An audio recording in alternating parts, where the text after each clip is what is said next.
On this episode, I'm speaking with Bobbi Steward, founder and CEO at Revyse. One part tech nerd, one part storyteller, Bobbi has led both technical and marketing teams as the head of marketing at BH and VP of digital strategy and director of product at G5. Her previous experience heading up B2C and B2B performance marketing at Realtor.com, coupled with over a dozen professional certifications from organizations like OMCP and Pragmatic Institute, give her the unique perspective needed to move the needle in the industry today. Bobbi says her favorite thing about her work is that it's the perfect mashup of science and heart. So great conversation with Bobbi, digging into her background, her history in the multifamily industry, and now her new startup at Revyse. Let's jump into the conversation.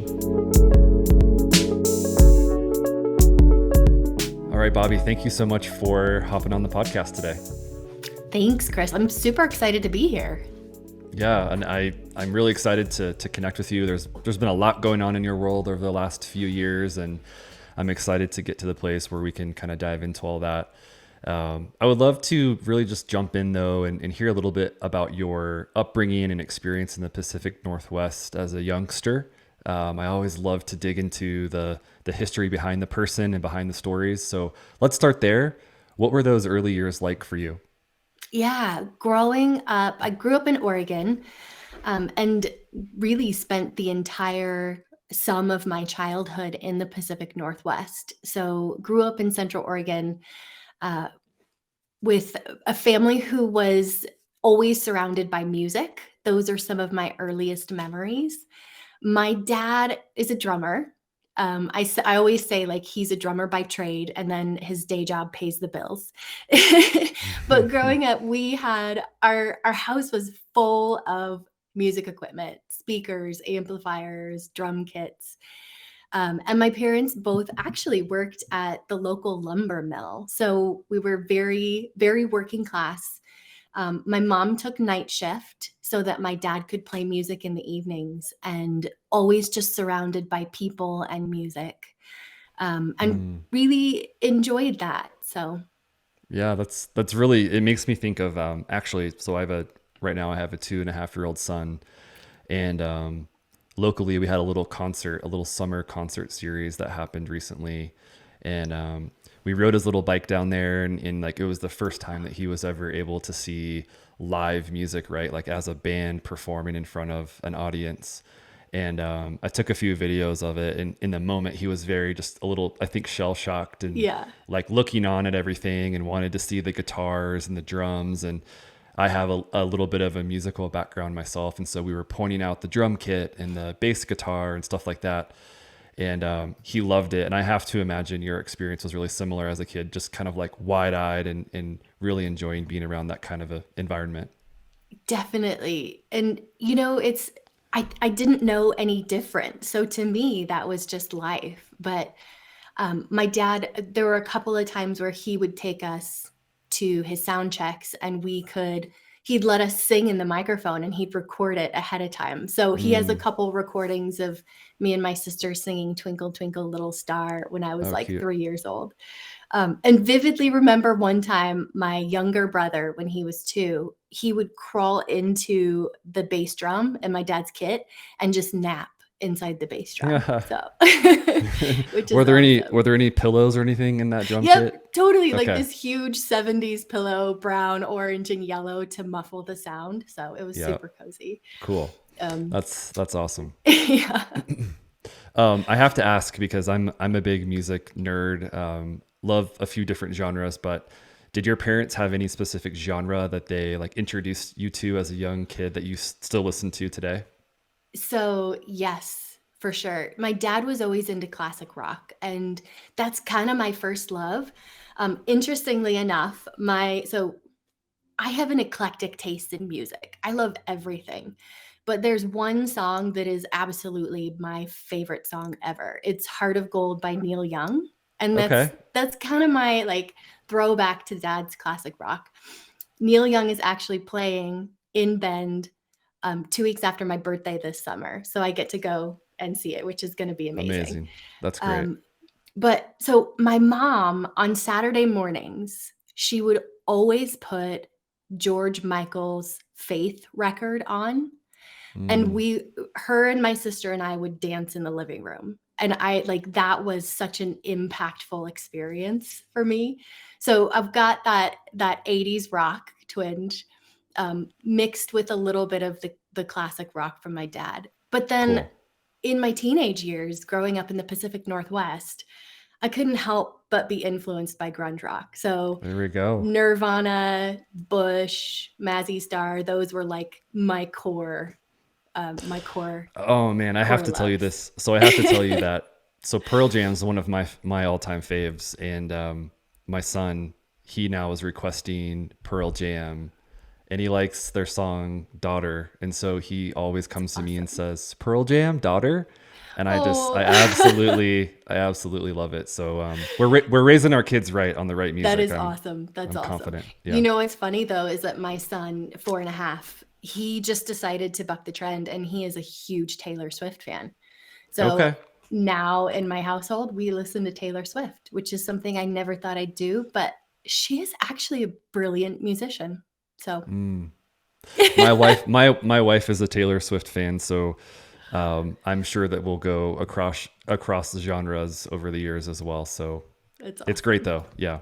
Well, let me pivot a little bit to, so as a kid, obviously you're around music, um, both like literally in the music, with your family, listening to music, being brought up around it. But did you have any opportunities to travel around outside of the Pacific Northwest? I'm always curious about influences when you're younger. Obviously, small towns or hometowns or cities is, those are one thing. But did you get out much? Were you able to sort of like see the world, so to speak, at a young age? Yeah, not really. Growing up in a working class family with parents who worked night shift, we didn't travel much at all.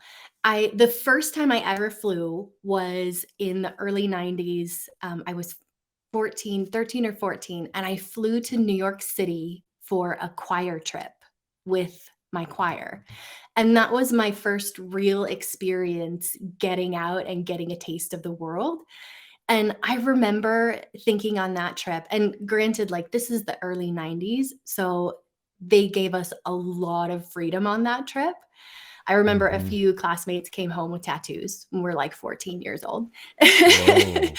But the travel bug really bit me at that point. And that was the time where I realized that the world was my oyster, and there was no going back at that point. Yeah.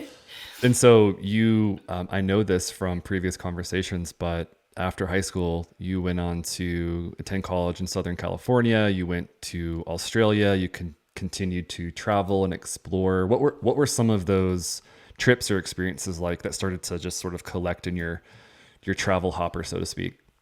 Yeah, it was really the idea that I could could go anywhere and see something new and allow that experience to become a part of who I was and to shape who I was. So really it was, growing up in a small town, as soon as I could, I wanted to go as far and as fast as possible. So Southern California was my first stop. And then as soon as I heard about an exchange program in Australia, I think I was the first one to sign up. Hmm. And so spending time in Australia was wonderful. And it really opened up the idea that international travel was possible. And from there, a couple of big ones that come to mind are a beach camping trip in Costa Rica.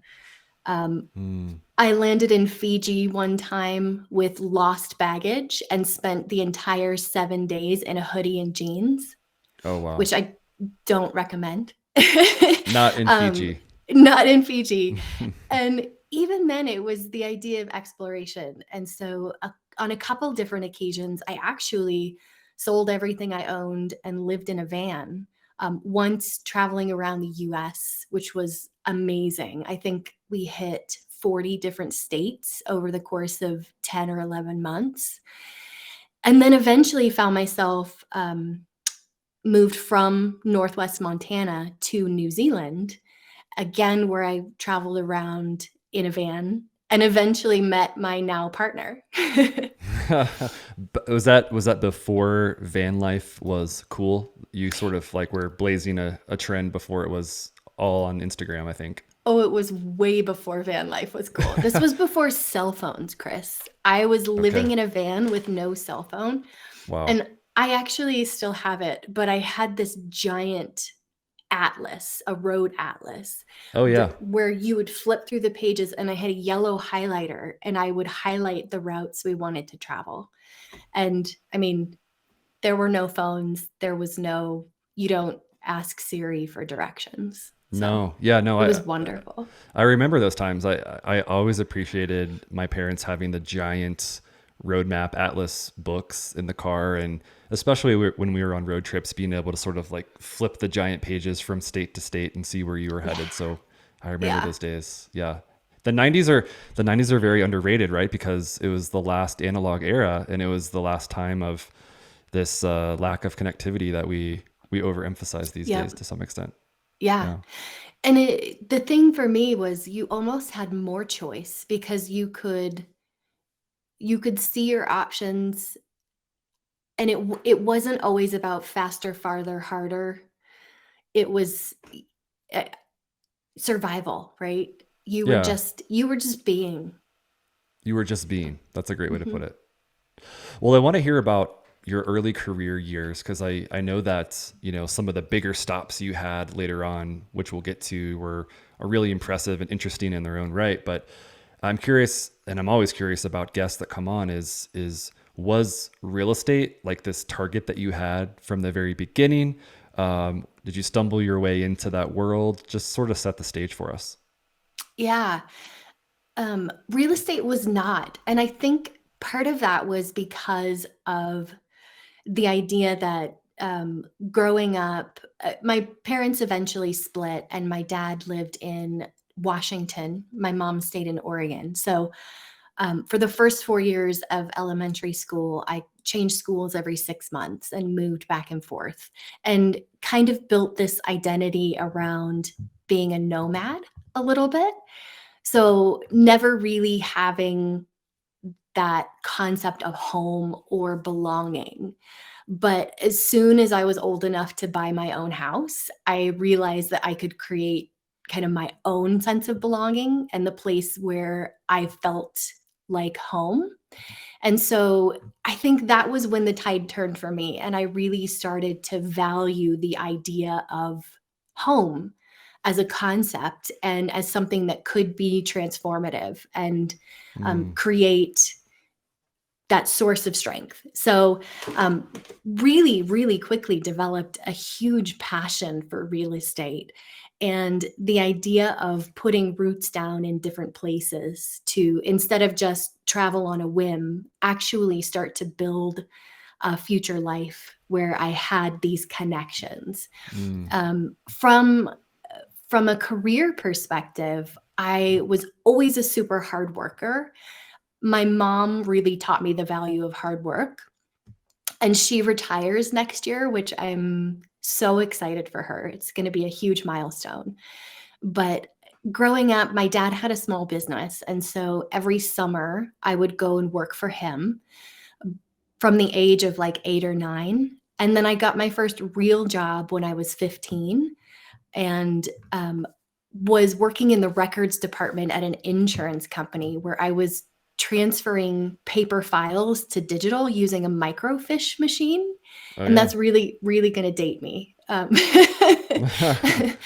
brief stint of that wonderful technology. Um, but so I was always a hard worker and always had a job from the age of 8 or 9, and worked doing a lot of different things, but always gearing and leaning toward the technical. In the early 2000s, when digital marketing first started taking off, I felt like for the first time that was my calling. So I Mm, dove headfirst into digital technologies. I remember teaching myself how to build websites on Adobe Dreamweaver. And I think I was probably one of the first 50 people to sign up for Twitter when it launched.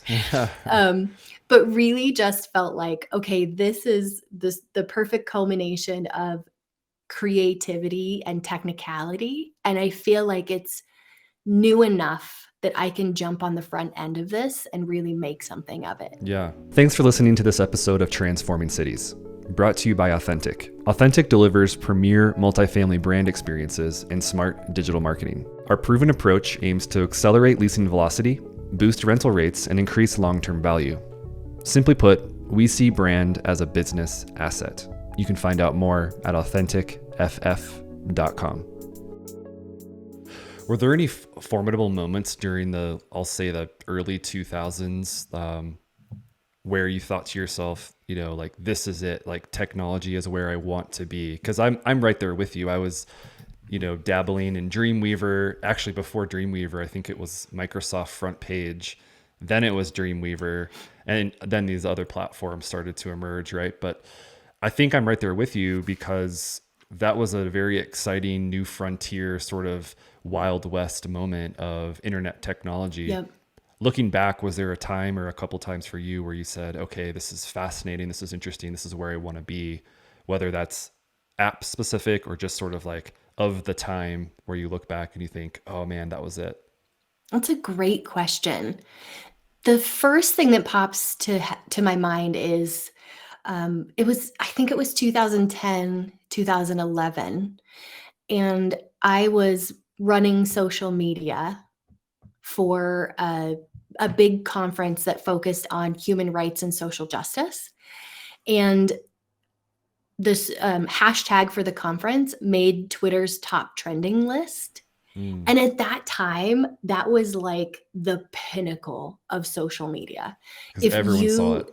Yeah, if you had enough momentum and if you could build your social media game to hit Twitter's top trending list, like you had made it, right? And this was before they kind of softened the algorithm and made it achievable for everyone on a regional basis.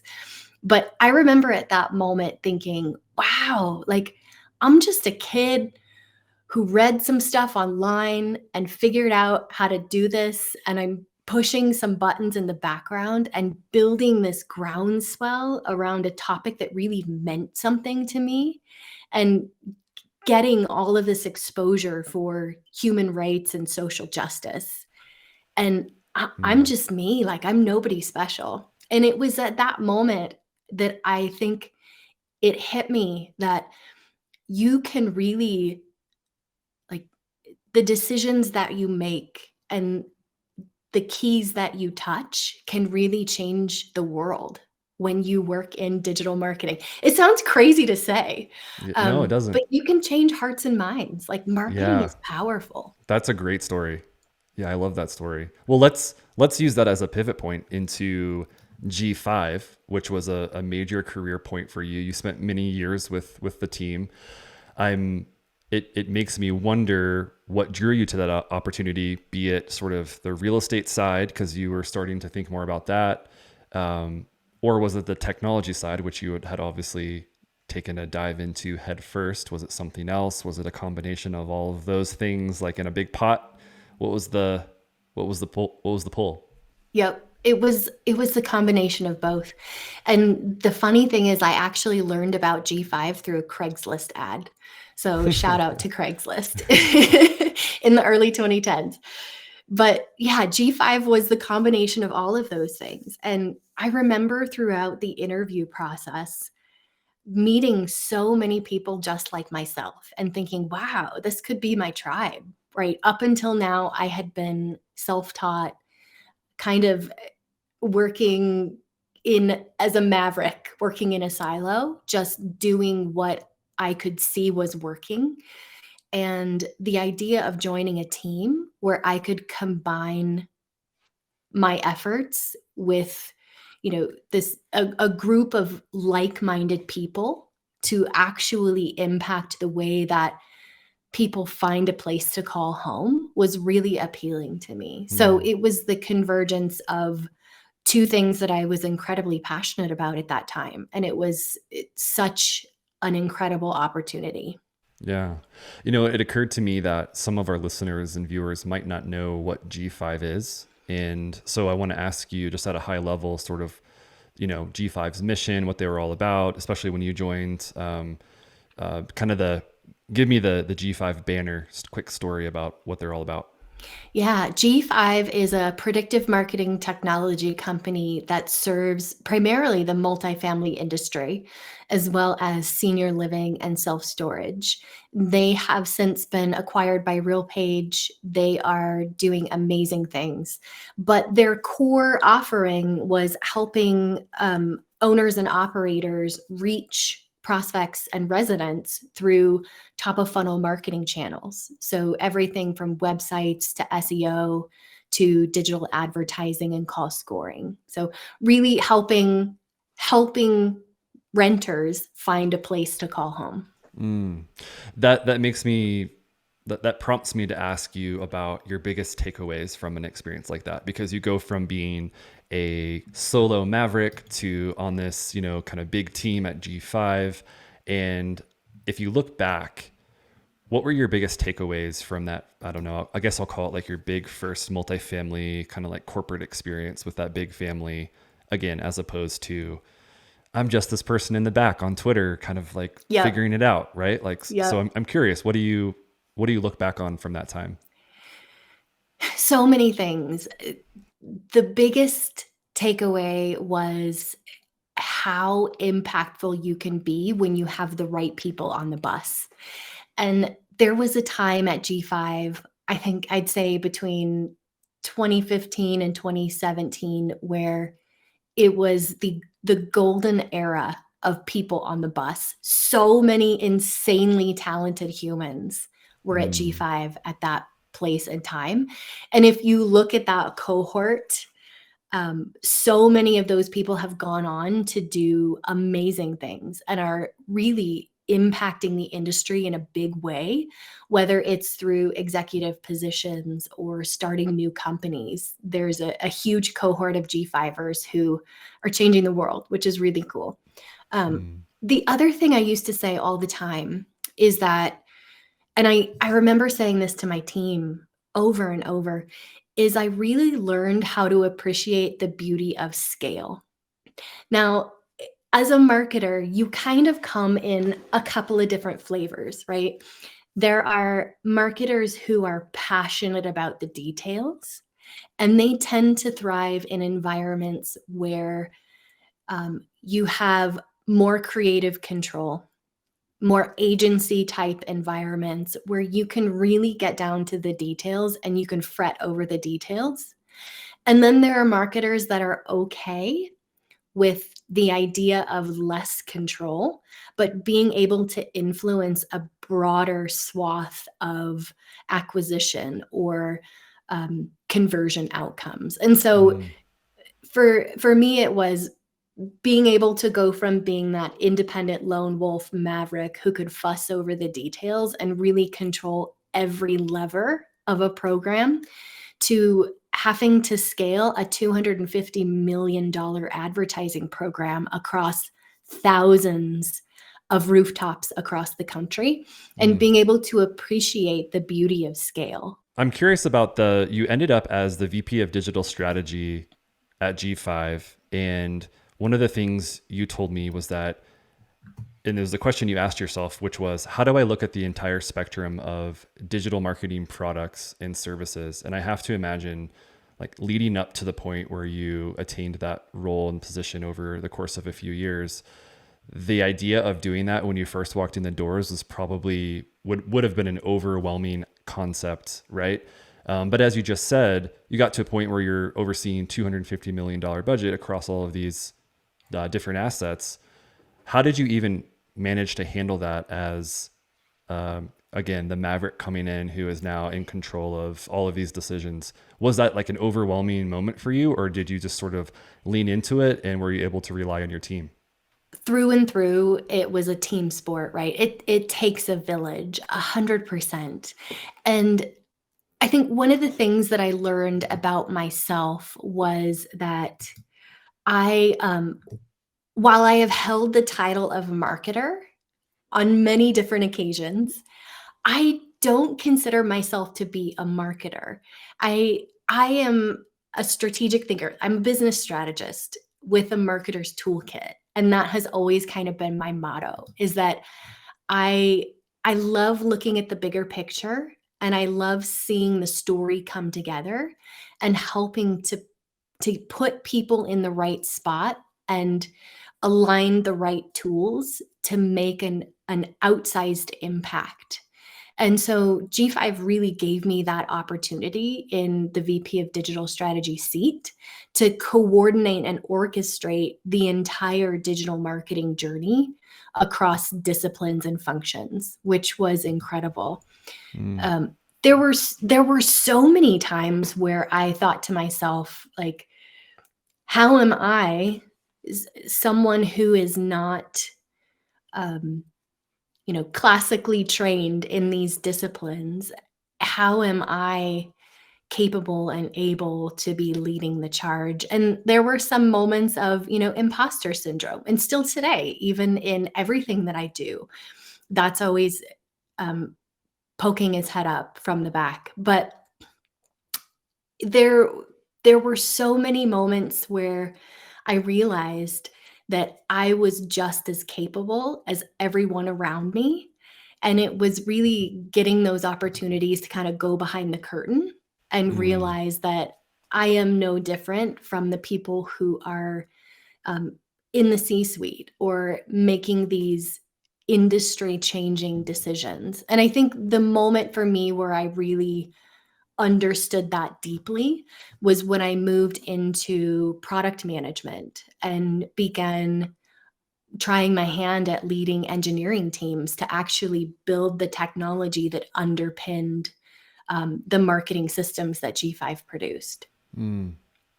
Let's talk about the transition that you had after you went away for maternity leave for obviously a little bit of time there.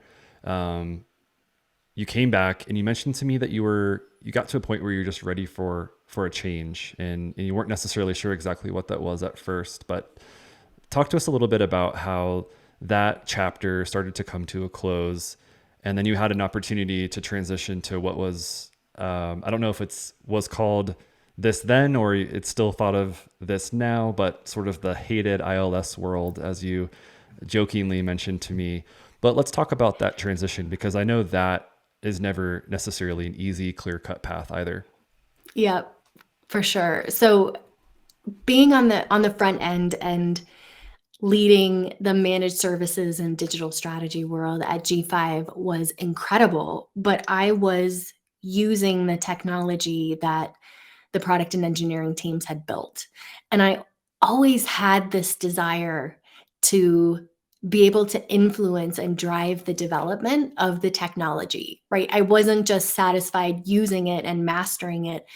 I really wanted to build it myself. And so Dan Hoban gave me a great opportunity after I came back to G5 from maternity leave to move into product management.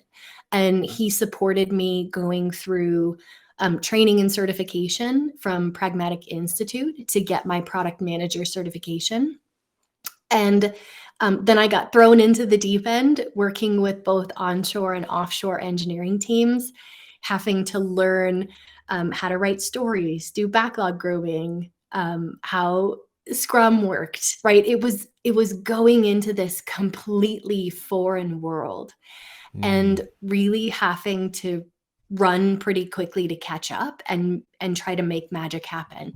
And there were so many times where um, I felt like, "Oh my gosh, can I actually do this?" But realizing by getting thrown into the deep end that I was just the same as everyone else, other than being the only female sitting at a conference table of 20 guys around the room most of the time.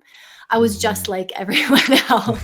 Yeah. Um, and once I had that taste of what it was like to influence the technology and to actually be able to build something new and something that could transform the industry, I that was what I wanted. And at that point, it really solidified for me that I'm a product guy now masquerading as a marketer.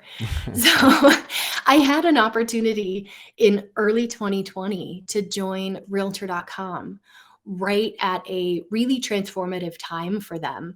They had just acquired OpCity, which was a tech startup based out of Austin, Texas. And OpCity had this really cool piece of technology where they would, through machine learning and data, they'd be able to triage and match prospective buyers, sellers, and renters with real estate agents in real time. That was completely transforming realtors' business model from top to bottom. And so I had the opportunity to join right as the two companies were merging together and to help drive the transition of that technology into the foundation of Realtor.com. And it is, like you said, it's going to the ILS world is like joining the dark side. And it's just because of this reputation that ILSs have, especially in the multifamily industry, as this necessary evil. But for me, it was eye-opening to see how the ILSs have a deep understanding of the consumer. They understand the renter, they understand the prospect in a way that I believe no one else in the industry does. As much as vendors of all sorts, whether you are marketing or self-guided touring or a CRM, as much as vendors would like to think that they understand the renter and their needs, and operators, right? As people who provide housing, we are creating these homes for our residents. I think that out of all of us, it's the ILSs who truly understand the renter's journey better than anyone else. And that was eye-opening for me from both a technical perspective and the way that the ILSs track consumer data across the journey, all the way through to understanding renter behavior. The ILSs are treasure troves of information. And I'm a big fan of what they're doing. So, And that was obviously a big shift, moving from tech to the focus on the renter. And I remember you mentioning that as you were concluding your time with G5, you were sort of understanding this game of telephone that happens between the technology builder and the technology buyer. And now as you are into the ILS world, you're seeing some of the breakdowns between what you knew at G5, what you now know at Realtor. And then moving forward, you ended up landing at BH, which is why we always talk about this, this trifecta of experience that you've had now in all corners of this multifamily triangle. But you basically went from tech to consumer to now an operator. And you mentioned to me that despite being in the industry for about 7 years at that point, you really felt like that transition was difficult. Why was that? it was shocking, I would say. And it was because I went from being the person who was building the software and selling the software to being the person who's buying the software. And I quickly realized firsthand how fractured and fragmented our data is in the multifamily industry, especially when it comes to prospects and residents. And I mean, I'll be the first to say that BH is an incredibly sophisticated organization, and they've built a ton of in-house tech in order to try to make up for these shortcomings between systems and technologies, because today it really does take a village to bridge the data gap in this industry. And so it was this realization that we are all playing kind of a game of telephone, right? The ILSs are great at capturing renters and matching them up with prospective residents. Vendors are really good at catching those prospects and shuffling them through the pipeline. And then the operators are catching these prospects and residents on the other side and providing housing, which is one of the most complex and worthy of respect industries, and the work that operators do is Right. so detailed and so unmatched. But we are all in this game of telephone where we're all working toward the same thing. We are trying to get to the same outcome, but we are having a really hard time making that transition, especially when it comes to data. And data is how we're going to be able to actually deliver a better prospect and resident experience. Had you ever been around an environment that had relied on data in that way prior to BH, or is that one of the key factors that made it so sort of shocking or shell shocking in a way where you realize I actually have to do something now with this data? At BH, it was the weight of that action, right? It's, being in e-commerce before, it's the data on the buyer's journey. It either results in a $25 sale or it doesn't. And the $25 sale is not life-changing. But my first time being on the side of the operator, you see how impactful someone's choice of housing and where they call home is on the full spectrum of their life. And being on the vendor side for so long, for 7+ years, I had never really connected those things. Like, we'd always talked about them. We'd always been aware of the fact that we are building technology that helps owners and operators provide housing. But I don't think you really understand it until you are in the thick of it, that you're dealing with people and their homes. And you have residents who are experiencing highs and lows, loss and grief and mental health challenges and financial challenges, especially the 2 years through COVID, right? Every single day as an operator, you are faced with the reality that life is not predictable and it's not easy. And being the steward of people's homes, you see them at their best and at their worst. And you really have to develop a thick skin very quickly. One of the things that you mentioned to me was specifically the executive team with the BH crew, and how there were so many tasks, so many responsibilities, and you all really had to rely on one another to sort of get things done in a way that you had never experienced before.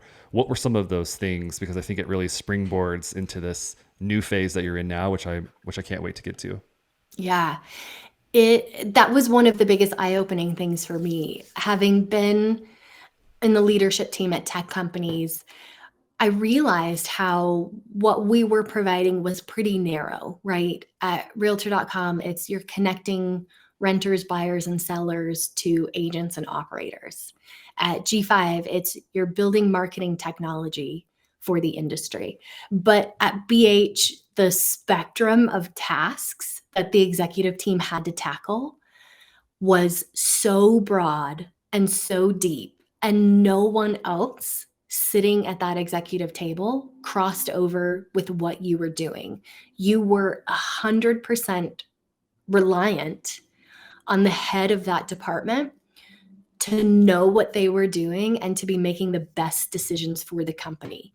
So everything from maintenance to fair housing and regulatory compliance to construction and architecture, revenue management, equities, marketing, HR, hiring 3,000 employees across 350 distributed locations. It's just everyone has to own their world, and you cover so much ground.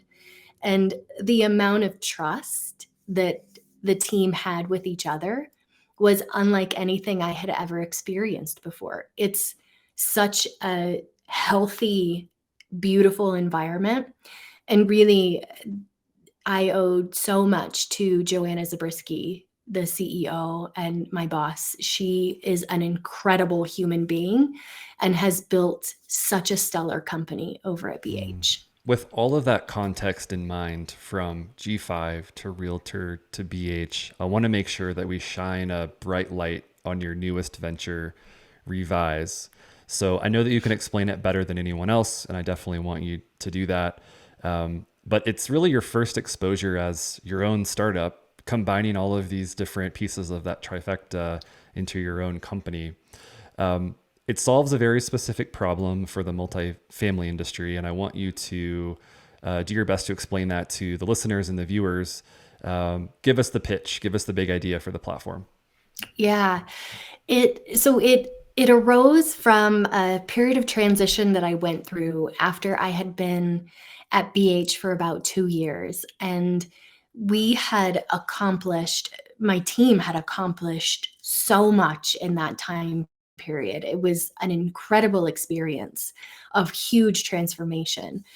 And taking a step back, when I learned that we were expecting my daughter, who was born this February, it was one of those moments where you kind of stop and take stock.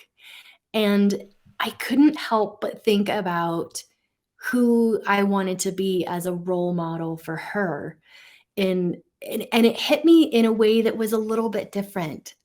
When my son was born almost 5 years ago, my first introduction into parenthood, it was, I'm just trying to figure out how to survive and how to keep him alive and how to be a good parent. Yeah. And then when we learned we were expecting my daughter, it was like, oh, wow, I'm going to be her role model. And I really want to start thinking about who do I want her to see me as, and what are the boundaries that I want her to think that the world has.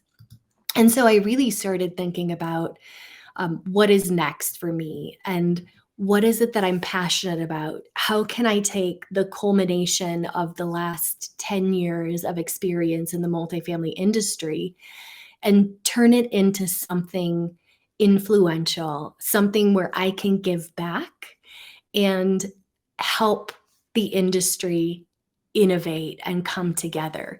So thinking back on what I had learned after being on all sides of the multifamily trifecta, I really leaned into the fact that tech buying was hard, and being able to connect the data from the moment that a renter is interested, is looking for a home, all the way through to move-in day and move out. How do we make that data transfer easier? How do we build tech stacks in a way where we can actually deliver a better renter experience and make it easier for renters to find a place to call home? And thinking back on what I had experienced at BH, it was so apparent that as an owner and operator, making a decision about the vendors that I'm choosing to partner with really matters. And that's at the core of how we can start to change and start to deliver a better experience. And so thinking about when I was shopping for new solutions at BH, there was a moment where the team was looking for a core component of our portfolio marketing stack. And we had gone out for RFP. And we submitted so many contact forms on vendor websites that were never answered. We never got a response. And we spoke to dozens of sales reps who couldn't answer our technical questions. And we logged all of this data, there was a core team of 5 folks who were working on this project.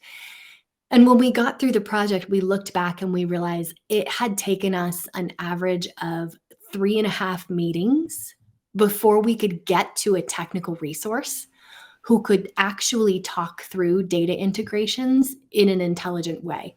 And we went through that process with more than a dozen vendors before narrowing our decision down. And it was over 6 months that taxed our team for so long. And just thinking there's got to be a better way to do this.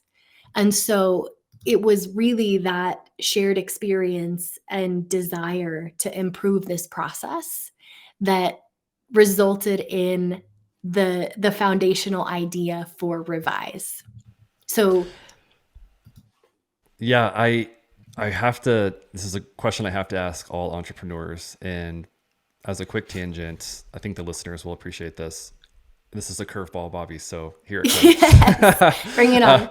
I love to know the story of the name. So where did Revyse come from? And did you go through like 100 iterations of what you're going to call this thing? And where did you, obviously you landed on Revyse, and why did you land there? You know, it's funny, Chris, like I said, I am a product guy masquerading as a marketer. So Revyse was the very first name that I came up with, and I just ran with it. No way. Yeah, Really? it was. It's funny. So Revyse initially was just a mashup of real estate and advisor, because that was the core tenet. Was we want to make finding, buying, and managing prop tech easier. And a couple of months ago, I was doing something, I was using ChatGPT, and I was just messing around, and I actually typed in and said, hey chat, what do you think if I started a software company called Revyse? And the response was, oh, that's a great name because it's a combination of reviews and analyze. And I was like, mind blown. Wow.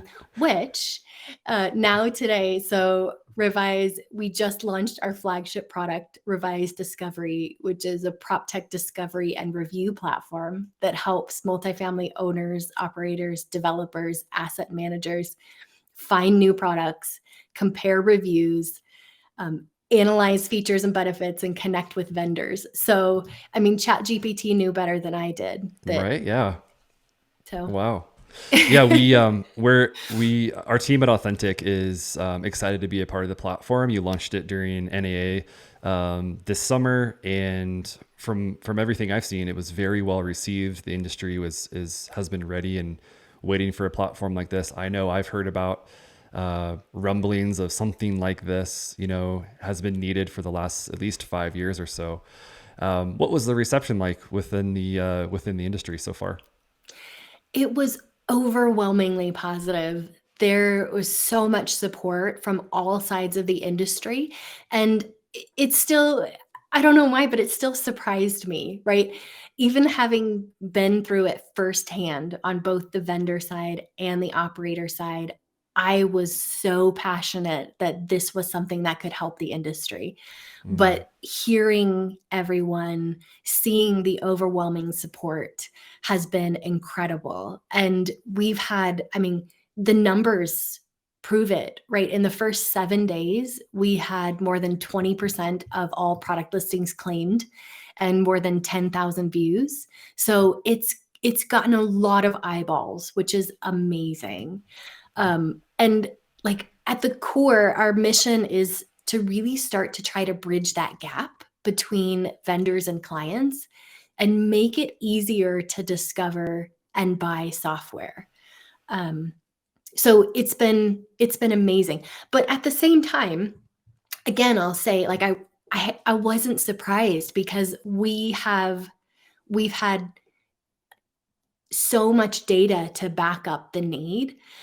Early on, we did a survey with dozens of multifamily software buyers and decision makers, and 100% of respondents said that reading authentic industry-specific user reviews would have an impact on their vendor selection process. And Mm. so the industry told us, like, yes, please, we want this. So Yeah, no, I mean, it makes perfect sense. Like I said, it's been something I've heard from operators and other vendors for a very long time. I mean, you always hear these horror stories of groups that end up working with partners that it's a really bad fit for one reason or another, but ultimately it usually has, at least in some part, comes down to miseducation, misunderstanding, and sort of this lack of early alignment that is really hard to find if you're just sort of basing it on a referral or this person sent you here and we're going to hope this works out, because usually it doesn't work out that way. Well, I'm curious, what's next for the platform? We have a piece of it live now, and without risking you giving away too many secrets, what's on the roadmap for Revyse? What should we be looking out for over the next couple years? yeah. So right now with the discovery platform, again, staying true to our ethos of making it easier to shop, every product can have a free listing, because at the end of the day, we want to make this resource easy for multifamily decision makers to understand their options and to shop those options. But where we're going right now with the discovery platform is we're really trying to lean into self-guided shopping experiences. So again, in our survey of multifamily buyers and decision makers, the data showed that transparent pricing, direct calendar scheduling links, and self-guided demos are the most influential components of today's B2B buyers shopping journey. And so in our survey, 100% of respondents said they wanted to see transparent pricing before reaching out to a sales rep. And 100% of respondents said they'd prefer a direct calendar scheduling link like Calendly. Mm-hmm. And 92% said they wanted to do a self-guided product demo before they'd be ready to reach out to a sales rep. So after collecting that data, we turned the tables and we wanted to see, okay, if this is what multifamily owners and operators want, what are we giving them today? So we measured this against the way that prop tech vendors sell their products and services today by auditing over 100 multifamily vendor websites. And we found that less than 12% published their product pricing, 10% had a direct calendar scheduling link, and less than 3% had self-guided demos, all of which were gated behind a contact form. So this led us to the question of why? Like, why is there such a huge disconnect between the way that B2B buyers want to buy a product and the way that B2B marketers and sellers want to sell their product? And it's mind-blowing today that there is still such a huge gap. And so we're working, we have product listings available today where if a multifamily vendor wants to take advantage of self-guided shopping, we actually supply them with the software to create self-guided product demos that can be embedded on their listing. We've partnered with this incredible company called Storylane, who is a best-in-class self-guided demo provider. So we're bringing that horizontal technology to multifamily to be able to close the gap between the way that people want to buy and the way that vendors sell. I'd say, like, one of the call-outs, though, is that vendors are afraid of giving away their secret sauce. And there's this resistance to be too transparent because they don't want their competitors to see their pricing. They don't want their competitors to see their product.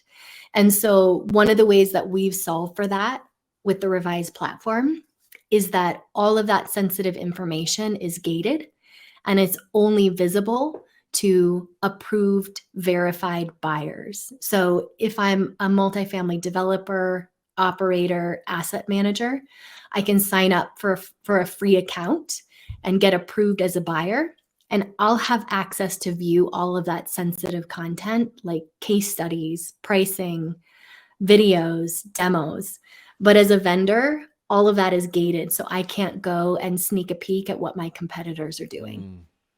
Yeah, I think I was just going to ask that, but I think that, you mentioned that B2B technology shopping has really changed in the last few years. And I think that's actually one of the key components to the breakdown between buyers and providers or vendors. And that is to say, company X probably doesn't want to show everything off to all of their competitors and vice versa. And so how do you both provide that access and the opportunity for buyers to get that information, but not necessarily shortchange the vendor at the same time? And it sounds like you're doing a really great job doing that. And I think that really feeds into you mentioning on multiple occasions now that really Revyse is in place to help level that playing field across the industry. Could you speak to that as we start to wrap up? I'm curious if you can give an example or two of leveling the playing field, quote unquote. What does that mean to you and to Revyse? Yeah, for leveling the playing field, it's being an operator myself for a couple of years. I saw firsthand how arduous the vendor discovery and selection process is. And it's not easy to vet new solutions, let alone to even understand the world of options that exist. And thinking about how difficult and detailed the work of operating multifamily communities is, it's not surprising that a lot of decision makers just go with what they know, right? Because it's fast. It's the team that they've always worked with. And so they tend to go deep with a single provider instead of being able to go out and look at best in class solutions or to choose point solutions that are going to get them closer to delivering that ideal resident experience and really be able to look at their data across the full life cycle of prospect to resident. And so what we aim to do is to be able to make that discovery process quick and seamless. And so how can we help take this vast ecosystem of prop tech and make it consumable and shoppable? And so the way that we've structured listings at the product level instead of at the vendor level is critical to that. And then we've categorized and bucketed solutions so that if I'm looking for a specific solution to tackle the problem of rent reporting, I can go to Revyse and I can look at all of my options. And then quickly at a glance, I can see pricing, I can see product integrations, I can see demos, so that I'm cutting the pain out of that discovery process to help the industry buy better tech a lot easier and a lot more pain-free. Yeah, I was going to say, and I think we sort of joked about this a couple of weeks ago, but it's a lot easier to surf this product, understand my options, rather than be sold on or sold to over a steak dinner during a conference event, a couple times a year, which I know that's the bane of many's existence across the industry. I've heard many stories like that. So I love that at the end of the day, it makes it easier, it's more seamless, and the renter gets a better experience out of it at the very end, which is obviously the most important thing. Yep. I heard this really interesting data point, and I wish I could remember the source, but there's data that shows that only 6% of conversations with a sales rep result in the prospect learning something they didn't already know. And so we have just been trained by, the Amazons and the eBays of the world to do our own research and to shop and expect to get on-demand information at any time of day. So it's really controversial opinion. All right, there you go. But I know. But my hot take is that historically, B2B marketing and sales has positioned itself as this separate strategy and this separate practice, right? And there's almost been this rivalry between B2B and B2C. It's like you are either a B2B marketer or you're a B2C marketer. And you can't be both because they're totally different disciplines. And that is just not true. That is a facade that the Salesforces and the HubSpots of the world would like us to believe.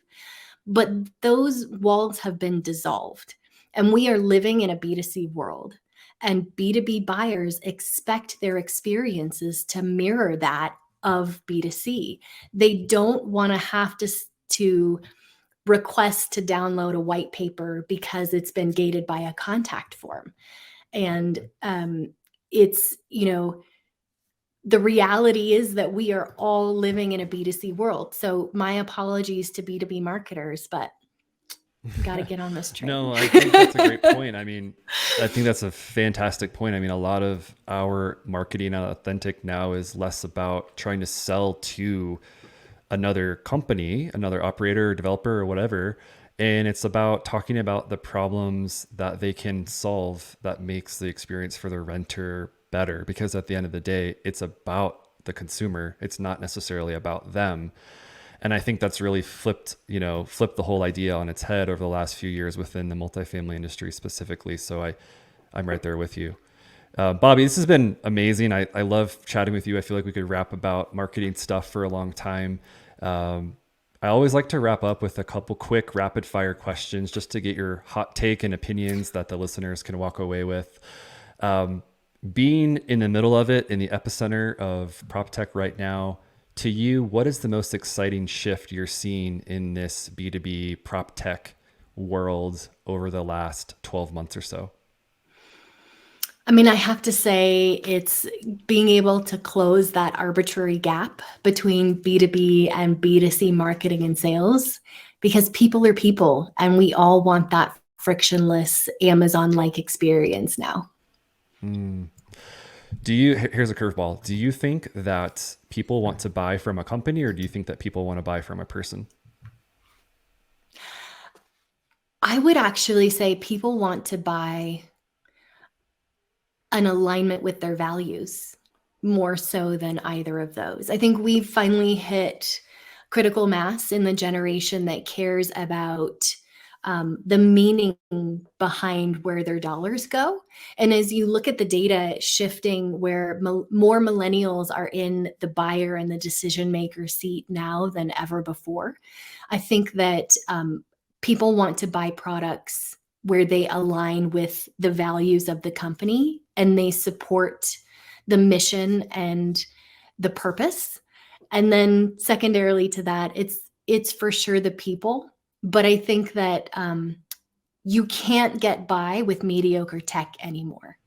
That really the product has just as much of an influence on the purchase as the relationship does. Yeah. All right, let's pivot to one book that you would recommend right now. I always love this one. And it's hard to do one, so. It is. It's a really, really hard question. I have been a devout reader of nonfiction my whole life, but I made a pact this year that with the stress of everything going on between new baby and new company, that I would only read fiction this year. I'm already failing because there's a half-read copy of Spare on my sofa table right now. But so the last fiction book that I read that was not bad was called Sea of Tranquility. And it's about kind of past and future time travel and the theory that we could all just be living in a simulation, which is so unlike me to get into sci-fi fiction. But that's reflective of kind of the decompression that I need when I sit down with a book these days. Yeah, this is where you are in life right now. Yeah. Bobbi, it's been a pleasure to have you on. I want to make sure that we roll out the red carpet for you. Tell the world what you're up to, where they can find you online, where they could follow up, and where they can learn more about Revyse. Thank you, Chris. It's been awesome to be on. Find me at revyse.com, REVYSE.com on the Who We Are page. or I am also on LinkedIn, Bobbi Steward. Would love to connect. All right, Bobbi. It's been a pleasure. Thank you again. Thank you.